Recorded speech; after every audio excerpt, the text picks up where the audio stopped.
Hey, everybody. Hope everybody is doing well. Hopefully we'll move towards doing less of these and more in-person stuff in the future. Um, look forward to those. Look forward to those times and those moments. Um, I do want to begin just by kind of echoing some of our thoughts last week from our account, and I just want to echo our prayers and thoughts continue to be with the family of Terrence Clark. I think that the tragedy rocked all of college basketball. So our thoughts are with their players, his teammates, and coaches and family and everybody who knew and loved him. I also want to just say a quick thank you to so many of so many Buckeyes who reached out with a letter, an email after the season, in particular in support of EJ and some of our players, as well as just kind of reflecting on the season. I think it says a lot when people have a moment, your fans have a chance to engage and take the time to do that, whether it's an email or a letter. And I have a stack of them, and I don't want this media session to go by without them hearing me say thank you for that. And I know EJ and his teammates appreciate that as well. Obviously it's been a few weeks since the season ended, as we've had a chance to kind of reflect on the season in general. A lot of really good moments, and then obviously some ones that were really gutting, and we'll talk more about that in a minute. But I think that's the challenge for a coach, is you have a chance to reflect back with your group. We had a chance to spend some time together on Sunday, and this really was an enjoyable team to coach. A lot of fun, and it wasn't just, we had, I think, 7 wins over top 25 teams and 3 wins over top 10 teams. Finished 7 in the final AP poll. Had a couple all Big Ten selections, 7 straight weeks in the top 10, and another 20-win season. And I think as gutting as that final game was, the challenge for me has been making sure our guys understand they did put themselves in position with really quality play throughout the season. And yet at the same time, we recognize there's some things we have to continue to grow and improve on. And as I'm prone to do, the majority of my thoughts will be on that final game and that final moment. But I don't want it to diminish some of the really quality things that have been done, that were done last year, and some that weren't, that haven't been done in the last 6 or 7 years here. So as we move forward, there's obviously some things that we want to look at and grow and improve in this off season here. As much of the off season is no longer an off season for college coaches, in particular college basketball coaches, particularly the 6 to 8 weeks right after the season, because you have on average right now just about five transfers per team in Division I. That's where the numbers, I think, sit about today, about 5 per Division I team, or at least it's approaching that. And I wish I could tell you that. I just think we all know, new normal's been used a lot in the last year and a half, but it's the new normal in college basketball, and that's fine. It's part of it. But it certainly has been, for us, it's been honestly a pretty uneventful last few weeks. Yet at the same time, we have added a couple players and are waiting on kind of the decisions of as many of you know, of EJ and Dwayne as they continue to go through this process. So really am excited about where we're at and the health in the general direction of our program, and excited about the off season here. Okay, we'll get things started with Steve Hellwagon. Hey, Coach. Obviously, news came out last week about Terry Johnson leaving for Purdue. I know you had said a lot of great things about him late in the season or mid-season.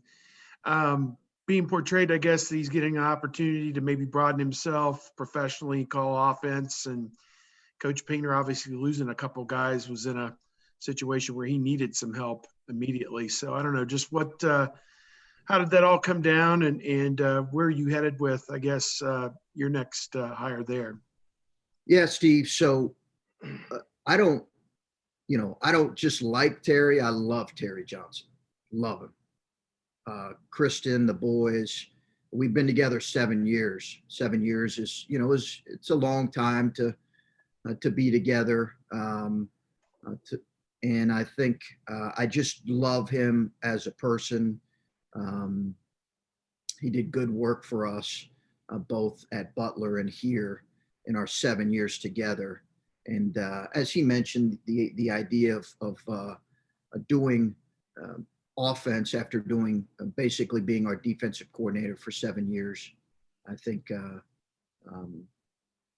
what was appealing in a lot of ways. But just love Terry and his family. They're incredible people, and as I've mentioned, I really do think he's going to be a good head coach here sooner rather than later.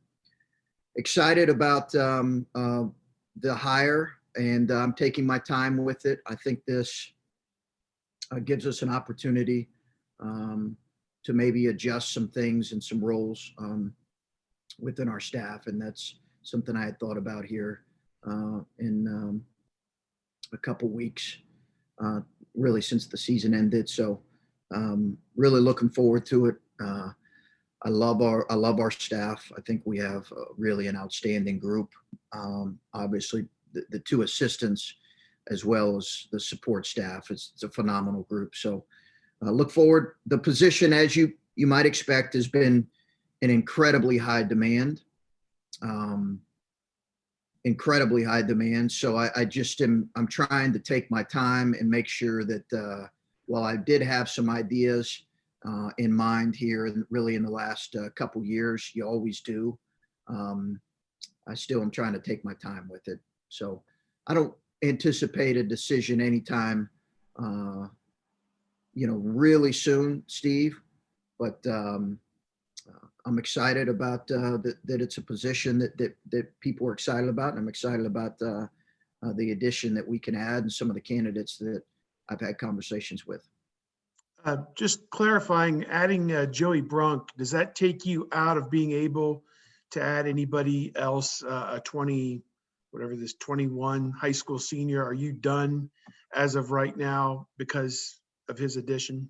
Yeah, right now we're at the scholarship limit, Steve, and I know it's a little confusing with, the additional scholar. It's confusing for me as well. I've had to go to our staff and say, okay, where are we again? But right now we are up against the limit. If there's some type of roster movement, in the next month or two, obviously that could change things. But as of now, we're up against it with the scholarship limit. Yeah. Thank you. Okay, next up, Adam Jardy. Hi, Chris. Good to see you. You mentioned that as a coach, your focus, it's hard for you to move on from a tough loss like that. You're going to think about that one for a while. As a team, how do you as a group, I guess, move forward now that some time has passed, and how do you sort of strike that balance between like reminding guys that, we have to be better than this, but also not just harping on the one big negative? Yeah, Adam. It's a good question that I think I'm going to have to find that balance. I'm just going to have to find that balance. There have been tremendous coaches that I'm going to lean on that have went through something very similar to me, and a couple that I've already talked to, and a couple that have reached out to me, and to their credit, I really appreciate that. So, I'll ask them. I do think, as I mentioned right afterwards, and I said, we have to lean into it and own it. We can't ignore it. I think we have to lean into the fact that that while we had a really good Big Ten tournament and a good regular season, this was our first year that we just did not perform well in the NCAA tournament, and I think we have to own that. The other two opportunities that we had, obviously, I would have loved to had an opportunity with that third team, because on paper that was probably our most balanced and maybe our best team. But our other teams, two teams, really, did perform well in the NCAA tournament. This one didn't. So I think we own it and lean into it. And as a coach, that's what I'm going to do. And at the same time, you're not a 2 seed by accident. So there are moments that allowed you to be a 2 seed that you have to also reflect on. It's not easy to be a 2 seed. So, but with that comes great anticipation and expectation. And I think the challenging thing for me has always been, teams that you really like and you really like to coach and that, genuinely care and love for each other. Well, the highs are really high and the lows are really low. The teams that really genuinely care about each other, their emotions are really strong. And I think this one still feels it and will continue to, because the care they had for each other was real and genuine. And the idea of them caring about the team and the team's success was real and genuine. And these days, I mean, you said, within the next 2 months or so, who knows what, you might have to make a roster addition or two, and we'll see how that all plays out. But what are conversations like at this time period with Dwayne and EJ? Like, how much do you strike that balance there too of, wanting them to find their dreams, reach their goals, but also maybe recruiting them to try to stay? Like, how do you strike that balance right now of being like mentor and coach and advisor, I guess? I'm trying to, Adam, give them the absolute truth from what I hear from NBA personnel. That's really what I'm trying to do, and separate any kind of personal feeling one way or the other. I really am. I'm really trying as much as possible to look through what is best for both of those young men right now. And I think what is best, it used to be what was best for kids was automatically if you were a first rounder. I think there's still something to be said for being a first rounder, but because of the guaranteed contract, but it has changed too, to some degree. So honestly, I'm just trying to look at, we've had a lot of conversations with both families, regular conversations, and we'll continue to. They're both great kids, both great families. So, I'm confident that while the decision is not imminent, I don't think for either guy. I think they'll make a decision that they feel like is best for them, and I'm going to support them along the way. Okay, next up, Patrick Murphy. Chris, sort of on that level, if you do get EJ back, it seems like you've got a pretty crowded, 4 and 5 there now, with Joey and Kyle coming back. How do you see Joey kind of fitting into the group that you already have? And how do you kind of work, minutes with a guy like Kyle, who I assume comes back for a 5th year expecting to play? Yeah, good question, Patrick. I think that I would, time will tell on that, that you're right. If you're assuming everybody comes back to full health and everybody, EJ obviously goes through this process and feels like it's best for him to return. I get your question. I think I'm looking at that right now, but I still think there's some unknowns and some things to be figured out. Super excited about Kyle returning. Really excited about him returning, and obviously we all know how important he is to us and how much we felt his absence in those last 2 games, the Big Ten championship game and the NCAA tournament. So I think some of that will figure itself out. I think Zed, I'm really excited about the step that Zed can take for us moving forward. I think his off season, along with a couple of our young guards, is critical to our team next year as anything. and then the rest of it, we'll kind of figure it out there once we know what our roster looks like here in a couple months. And then kind of a off the wall question, but I asked Ryan this last week. We've heard a lot the last several years as social media has kind of blown up about players being able to use that and kind of craft their own narrative. But coaches do that to some degree too. Ryan has done it a handful of times. And I know you're not as active on social media, but you have pick and choose moments to put stuff out there. And I'm curious how you look at that, how you view when to, make a statement on social media or put out a video or anything like that. And just kind of your approach to handling your own social media accounts as a coach.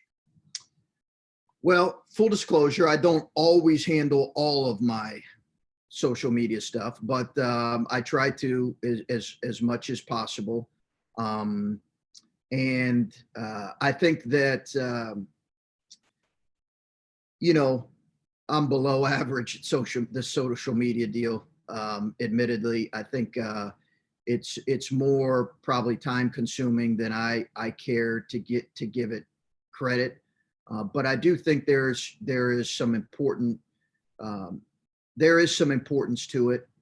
And I do think that, to your point, whether it's a response to what happened with EJ, or maybe a response to some of the social issues that happened last year, I think to have an avenue where you can express that from a personal perspective is important. And it's the reason why I've maintained an account for the most part. Listen, we all know that Twitter at times can be, a bit of a cesspool in so many ways for the negative and those that are quick to complain and gripe. And I try to dip in and out of there, to be honest with you. But I think there are times where it's important to make a statement from a personal account. Okay, Tony Gerdeman.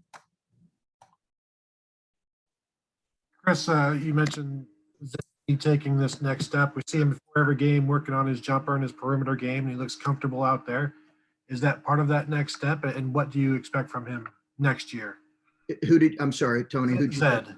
Yeah. So I think it's part of his evolution as a player. I'm not exactly sure what that's going to look like next year. Caleb took a significant jump from year 1 to year 2 in that area. I'm not saying that I do think that's eventually going to be a part of his game, but the bigger thing for him is playing longer, harder, conditioning, fitness, some of his balance.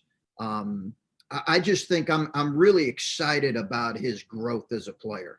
And, we sat here sometime last year, and I think we thought EJ and Dwayne had the potential to be really good players, but no one, I don't think, predicted them to be all conference players.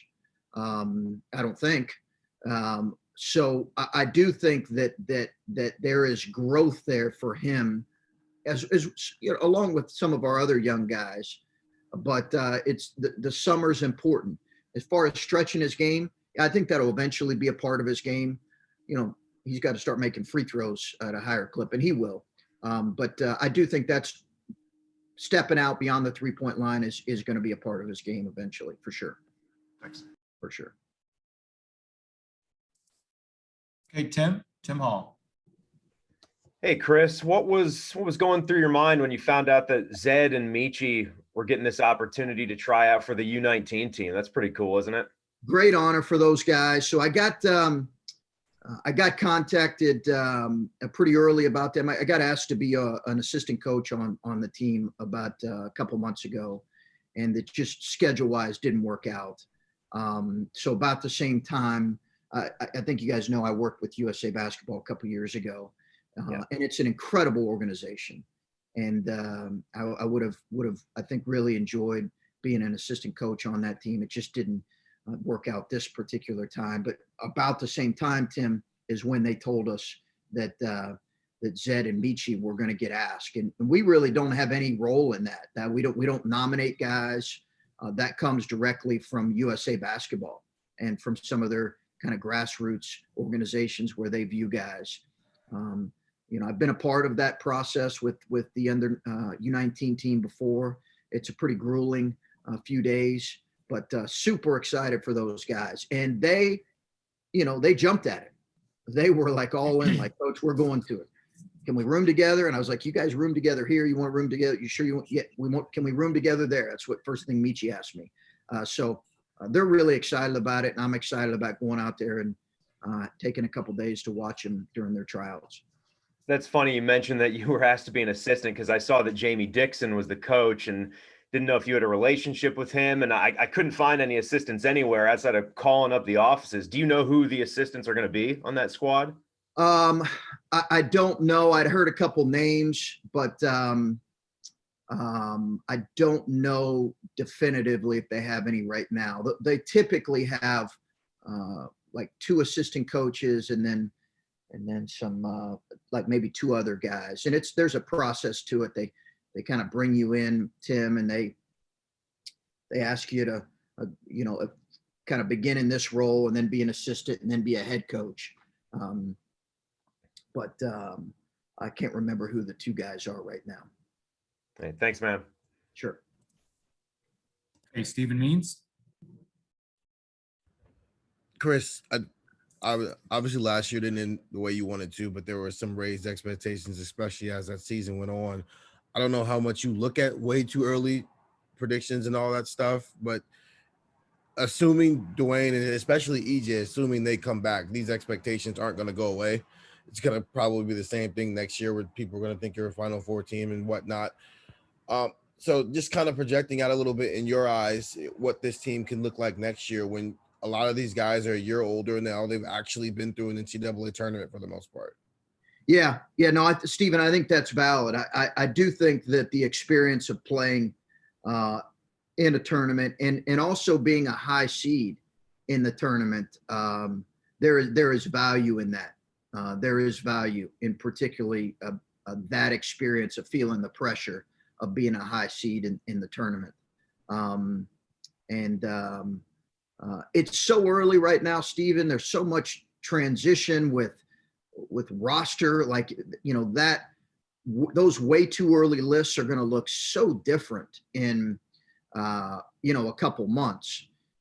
But as I mentioned, I feel really, really good about the health of our program. I feel really good about where we're at. And, I know we were picked, I think, middle of the pack last year, but I think the raised expectation was a credit to our players. And I think we've it's exciting, but there's just so much that has to happen between now and then with, as you mentioned, with both guys that are really important. You have 2 guys that, have tough decisions in front of them. And I think once we know that, Stephen, we'll have a better feel for kind of where we're at, and we'll lean into staying in the moment and having a growth mindset and trying to prepare ourselves for what's coming. But that's a good place to be in with the expectations. I think that's a good place to be in. And just to follow up on the coaching search, you just said maybe this gives you an opportunity to adjust some roles. So would you like someone who could do what Terry did for you as the defensive coordinator, or are you looking more for an offensive mind and maybe somebody on the roster can just assume those duties that Terry's had for the last few years here? Jake will be our defensive coordinator. Okay. And we do it a little bit different, fellas. I know very much we're talking football lingo here, which is actually appropriate here with this group. But I think we do it a little bit different with scouting, Stephen, and that we do, well, we say defensive coordinator, and Ryan Peden has been our offensive coordinator for really for the 6 years we've been together. I think that, or 5, he's been 5 of the 6 years. I think for us, you know, it's not quite as, some of the defensive struggles that we had last year, that's on me. That's not on anybody else. That's on me. So I want to make sure that that's clear. But yeah, that will be Jake's responsibility here moving forward for sure. Thank you. Okay, next up, Jay Holbrook. Hey, Coach. I just wondered, with the addition of Jamari and Jimmy coming back healthy, how do you strike that balance with Ncaa and a new guy in Malachi, and what those two guys, those older guys, will bring to someone like Ncaa and Malachi, being a little bit older and being used to college basketball and being in different teams before?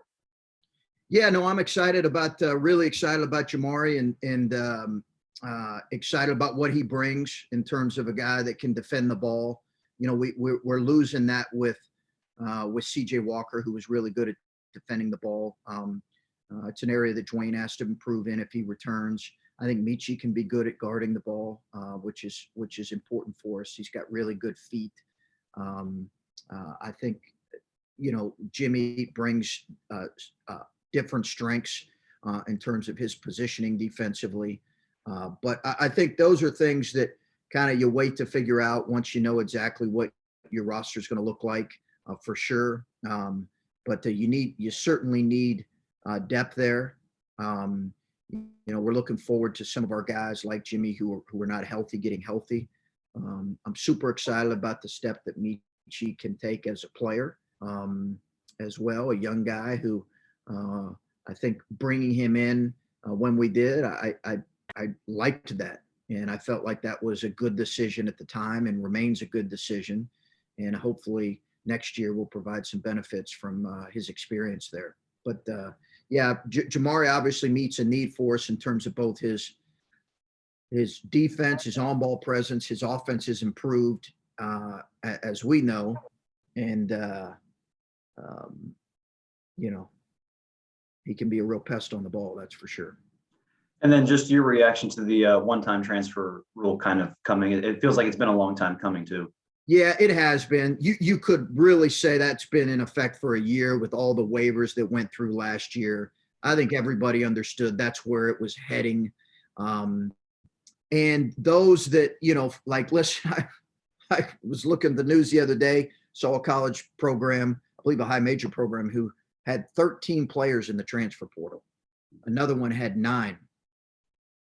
And they're good programs. And I just think it's really, it's just, I think, listen, it can certainly, your ability to adjust as a coach and as a coaching staff, it's required now. Your job as a, quote unquote, a general manager is as important as any job description for you right now. And, I think that's where it's at. And there's many, listen, I'm not going to get into the arguments for or against it because they've been well documented and I can appreciate both sides. I can certainly understand people's concerns about what it could do to our game. But I think we are in the process of needing to adjust. For us, that's really been the case the last 3 to 4 or 5 years. I just think now maybe more of your fans are starting to realize that, hey, this is, you're going to have 3, 4, 5 potentially every year. It's just, unfortunately, or fortunately, however you look at it, that's the way it is. Thank you. Okay, Colin. Hey, Chris, just looking at the additions of Jamari and Joey in particular, like they're not, I don't know that people would call them necessarily flashy additions, but they fit the roles that you were looking for. Why them specifically? Why do they fit what you want to do in those two, with those two additions?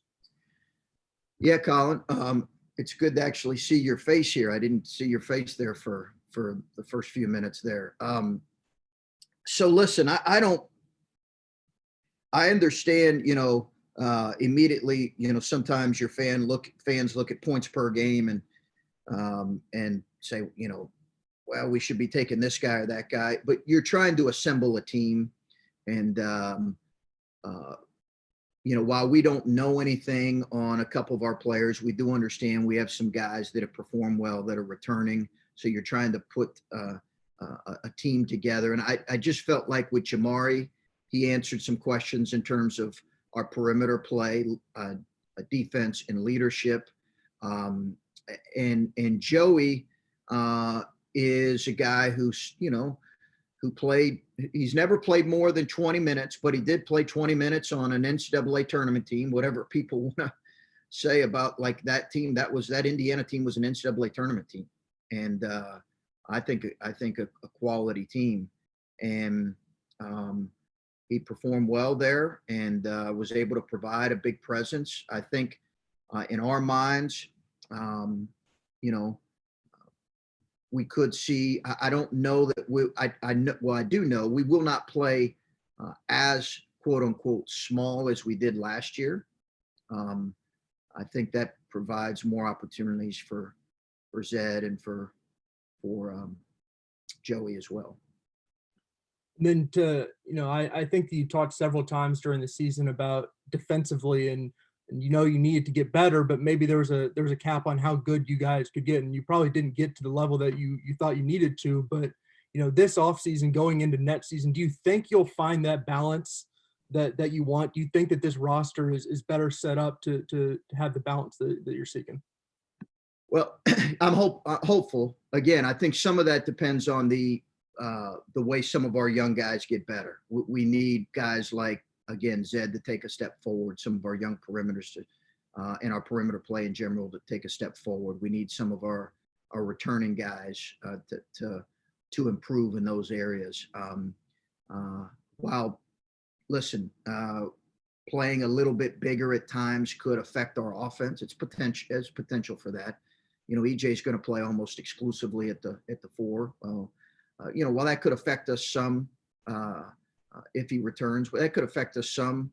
I think hopefully there'll be a little bit more balance to us defensively. So I think I think what we have to do is take a good hard look at what we could do to maybe put them in better position. Collectively, we have to have a little bit better. We have to have a better commitment to it collectively, and. At the same time, if we can, we had the 4th best offense in the country last year. I would love to see us we've had a top 20 offense for the last couple of years. As I mentioned, our 3rd year, we had a top 20 offense and a top 20 defense, which is in a perfect world where you'd like to be in that top 20 range, because it typically leads to really good postseason success. I just think that we have to get a little more balance to our team. Appreciate it. Okay, let's go back to Adam Jardy. Chris, as you've talked about different guys having big off seasons ahead of them, one that jumps to my mind is Seth Townes.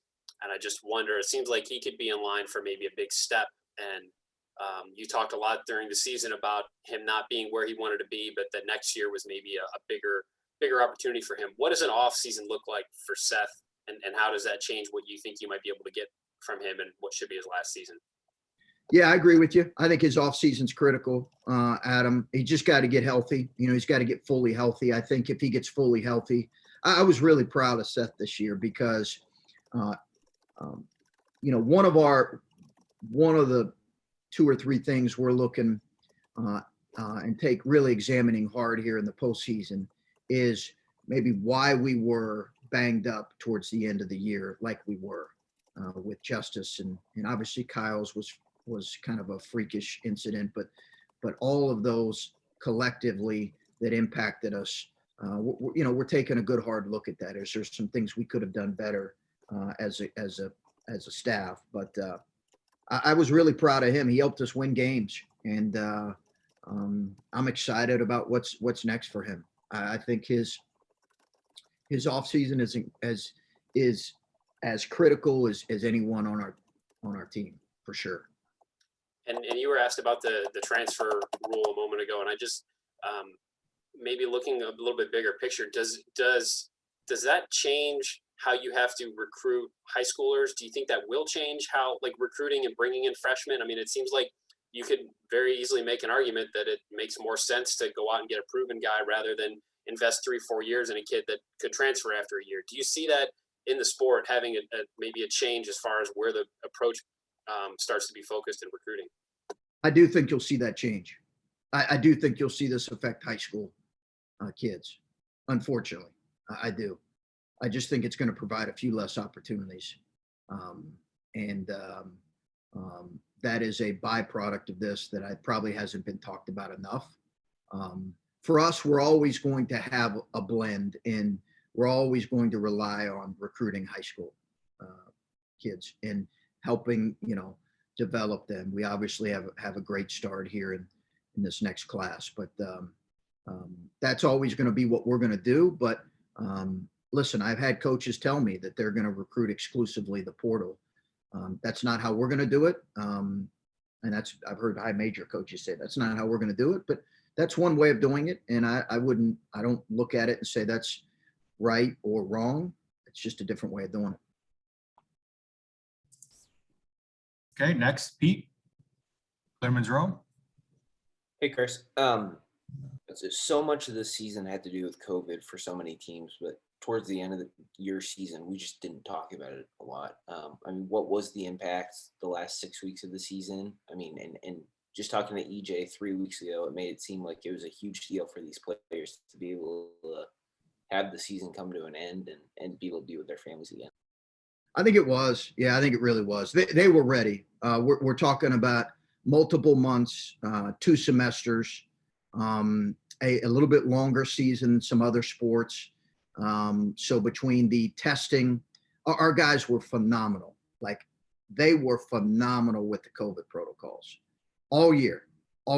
They were as disciplined and committed to following the protocols as you could possibly expect. Their character in that regard was kind of the character you saw on the floor. They cared about the program and they cared about the program's success and they cared about each guy being healthy. It was phenomenal and they deserve a ton of credit for it. Having said that, they were ready to not be tested every day and they were very ready to see their families as they should be. We got to go home to our families every night. They didn't get a chance to see their families and engage with them. They understood that. They accepted that. But it doesn't mean that they weren't really ready for that moment. So EJ speaking from the heart there, I think it's real. They were all ready for that. They certainly would have loved to play a couple more weeks. The transition, at some point we can talk, well, maybe we can't talk about it, but the transition from the Big Ten tournament to the NCAA tournament was unique. It was unique and it brought kind of its own set of challenges there, particularly with playing on that Sunday.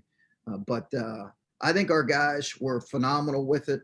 I think and the protocols were understandable and we accepted all of them both here and at the NCAA tournament. It allowed us to play, which we're going to be forever grateful for. Ryan made a comment about 1 or 2 weeks ago about just how remarkable it was that football played a season. How remarkable is it that you guys got a whole season in? And do you think that's something that will be more remarkable maybe in 10, 15 years? I think the remarkable part of it, Pete, is, if we were 10 and 21, I don't know that I would use the word remarkable for us, just because I think the remarkable part of it or the really pleasing part of it is that our guys embraced everything that was in place and had a good attitude, had a good approach, played with a joy each game. And those that watched us could never say they were passionless in how they played. They played with a real joy. And I think that's the remarkable part of it, just kind of getting through it and gritting your teeth and, not having a great attitude about it. I'm not sure if that's remarkable. I do feel really good about, and obviously football set an incredible tone there with Ryan and his group, but I feel equally pleased with how our guys performed throughout the season in terms of the COVID protocols. Okay, we'll go back to Patrick. Chris, on Joey and Jamari, both guys obviously played in the Big Ten, and you don't see a ton of that transferring within conference, but you do get, because of that, a chance. You saw them up close and personal. How much knowing them from scouting them and playing against them helped you, evaluate what they could bring to your program? Yeah. It's hard to get the last minute of that of halftime versus Penn State here at home out of my head. With Jamari, that was a quick tone changer in terms of the game there. Fortunately, we won it, but he created havoc on that play. So I think familiarity was certainly part of it. And then I think once we dove into the kind of kids, I knew Joey obviously, but once we dove into kind of the kid Jamari is, and I think as our team is currently comprised, we felt like those were the right additions for this group, and familiarity helped with that for sure. We admired I admired the way that Penn State team played this year, given kind of what they had went through. I really did. And I think they're going to have another good team. I think they've got a really talented group. I think I always admired the way Jamari competed, always did. And as well as obviously, had recruited Joey dating back 5-6 years. So I think that familiarity, knowing Joey's motor, knowing Jamari's competitiveness was a factor. Okay, Colin. I want to ask about recruiting since we don't do that a ton. How do you sort of feel that, the 21 and 22 classes have gone for you guys? Do you feel like you've sort of gotten into a little bit of a groove in the types of guys that you're after? Yeah, I do. I do, Colin. I do. I feel good about, I feel really good about our classes. I feel really good about it. I feel like we're in good position. Have a tremendous start in the 22 class and good position with some other guys. June's going to be an important month for us, both with visits and getting off campus. But I feel like we're in good position. Jake and Ryan have done a phenomenal job in building some relationships. And I feel excited about this. We only have a couple freshmen now that Michi's here coming in, but I've talked about it, the excitement about Malachi and Kalen, and I think Malachi's got a chance to really grow into a special player. Super excited about that. And listen, I think when you first get here, I think we all know we all understand when you first get here, a little bit of it, given where our roster was at the time, was we were just trying to grab guys and we wanted to have some bigger classes. And we knew there might be some shuffling there, but as we all understand, the roster was a bit gutted, particularly after that first team. So there was probably a little bit of trial and error there, given where kind of what our roster was when we got here. And there was, you could say there was some decisions that looking back on, you reflect and say, okay, maybe we should have went there instead of there. I think some of that's normal when you take over a program that is, that might have had some challenges in terms of building that roster and trying to build it quickly. Again, particularly after losing Kate and JT that first year. So I think I feel really good about where we're at now, maybe as opposed to kind of what we felt in those first couple of years of a little bit of scramble mode. I know you've gone after some of those, the highly touted 5-star type of big men, especially recently in the last class or two. What do you think it'll take for you to land one of those types without obviously naming certain names? A 5-star or just a 5-star big man? 5-star big man. Oh, I think it's I think we just have to keep swinging. I would love for it to be a regional, local prospect, but that run of big man that we saw here that came through felt like every year when I used to watch Coach Mata's teams over here, and I was like, man, there's another one that came from the state. I think that helps as well, but like I said, I feel good, feel well positioned. I think we're in good position with some guys here moving forward. Thanks. Okay, Tim. Chris, I was wondering if you could give your take on the pre-draft process for maybe a minute. I mean, it's great, clearly, that the players can go through this. It's also got to be a headache at the same time. There's probably no perfect balance, but I'm just wondering what you think of that, their ability to come back, what that does to maybe you and how you have to replenish. If you say make believe both guys would stay in the draft, what is that like for you? Well, if both guys stay, that would be a challenge. If it's best for them, then again, they'll have my full support. The challenge right now, Tim, really is the timing being a little bit delayed because of COVID and the draft moving back. It would have all naturally happened a little bit sooner. As we know, the dates have been pushed back, and some questions right now about our NBA team's going to do workouts.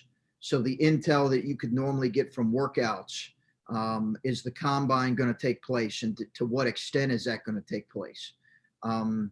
I think COVID brings some challenges when you're going through that process with a couple guys, and the delay of it and how it affects our team. That's real, but my first obligation is to those guys and trying to get them the best information and support them to make the best decision. Obviously, I'm also very aware of how it could affect our team in general, and thinking about that regularly. But right now, we're at a bit of a standstill in that regard, and kind of going through that process. But the challenges of COVID and the delay this year, not knowing for sure, is it's different, and it does present more challenges for sure. Do you think in a normal year, players that do go undrafted, maybe didn't hire the agent, should be allowed to come back after the draft? I do. Yeah, I do. I think that rule, the deadline of allowing players to go through the process, in most cases, it can be a positive experience. In some cases, it's not. I coached a young man at Butler, and I've shared this story, and I approached him about, he's in the NBA now, and I approached his dad after he had been with us for a couple years about going through the process, and his dad was against it at the time. He just wanted his first impression to be a really good one. So I think there are countering viewpoints on that, but I also think that typically it's a good idea, but in some cases you'll have some families that will be against it because they don't feel like their sons are quite ready. But I think the idea of going through it and returning, if it's in their best interest, is a good thing. Thanks. Okay, just like old times, we'll finish up with Lori Schmidt. Where is Lori? Lori, you there? No? Maybe Lori finished on us. Lori fell asleep. Lori's, if she comes back, Dan, I'll take her final question. All right, we'll take one from Adam real quick. Don't want to steal Lori's thunder, but didn't want to waste the opportunity. Chris, you've spoken about how good you feel about the direction of the program and the group of guys and everything that you've got building. You're 4 years into your time at Ohio State, and I just wonder for you personally, if you could reflect on where you think you are, what you make of your 4 years at Ohio State, how comfortable you feel, and maybe any thoughts you have going forward. Ooh, that's a big final question there, Adam. That's a big final question. And save the best for last, right? Yeah, that's a big one. Yeah, no, I think, listen, I think I can be, I'm really hard on myself for one. But I think that, is that Lori? Probably. But I think Adam, I can be certainly my own worst critic. And my wife and others close to me certainly tell me that. But I think if, objectively, if I were to look at it objectively, I would say, okay, we've our first 2 years, we were picked in the bottom half of the Big Ten. And while we had some struggles, we were able to get to the tournament and perform well, the NCAA tournament, and perform well and win a couple games. Year 3, I thought we were playing the best that maybe we have played and had a chance. Obviously, postseason, Big Ten tournament and NCAA got taken away from us. So who knows what that would have looked like. Perhaps we would have had an opportunity there to really perform well. As I talked about last year, so while I understand that there were some challenges for us early with when we took over, we understood that. We have yet to really have a really poor season. And I think in some ways that's a good thing. It also kind of ratchets up expectations right away. I think I'm always looking at ways in which we can improve and take the next step and perform and do better in certain areas. And while I think we have certainly established a level of success and competitiveness, both nationally, we've been ranked in the top 15, I believe, top 25 every year, but in the top 15, 3 of 4 years. So there's a national relevancy that I think has been reached. We have not reached by any stretch, the peak years of Thad's incredible run or Coach O'Brien's a couple years there, or dating back to others. Obviously, the run in the 60s was the one that got to the final finish line. So that's our goal. That's what we're working towards every day. I acknowledge the fact that we've got work to do towards that, but I could not feel really any better about kind of overall the health of our program. And yet I recognize that we have opportunities and steps in front of us. So that's kind of overall where I would say the assessment of the 4 years would be. Thank you. Okay, we'll take one from Steve and then finish up with Lori. Yeah, Coach, just curious about the schedule real quick. I know you took that event in Florida for 2 games, it sounds like, and probably have your ACC opponent and maybe a Big East opponent.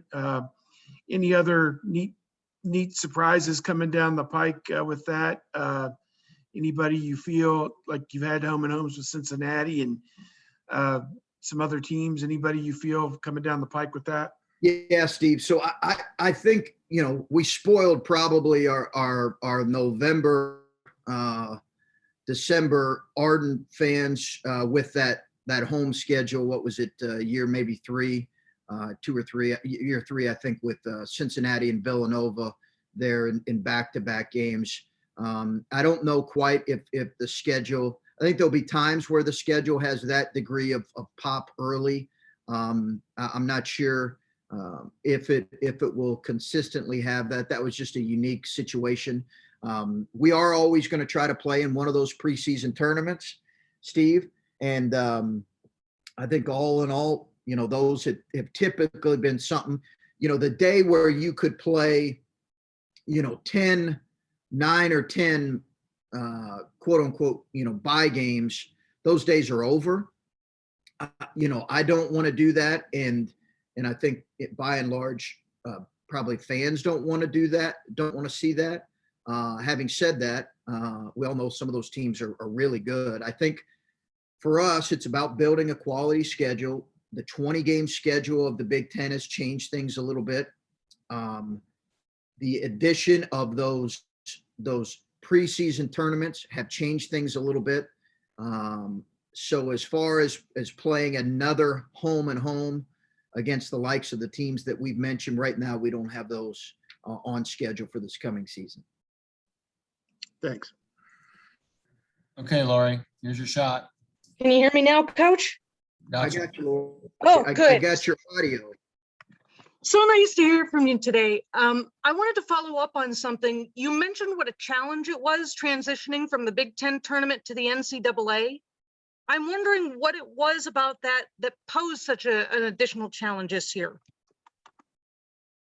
You know, I think, Lori, as much as anything, I had a number of coaches tell me, hey, if you get to the Big Ten championship game, be prepared for what that's going to do to your team that next week. So I just think while the turnaround was not Sunday to Thursday, as it's been for some of our teams in the past, I think Thad might have had 1 year where that was the case. I think that in general is a normal part of the challenge, the emotional and physical toll that those games can take on you, and particularly if you're playing 4 games in 4 days and then the quick turnaround. By no means does that.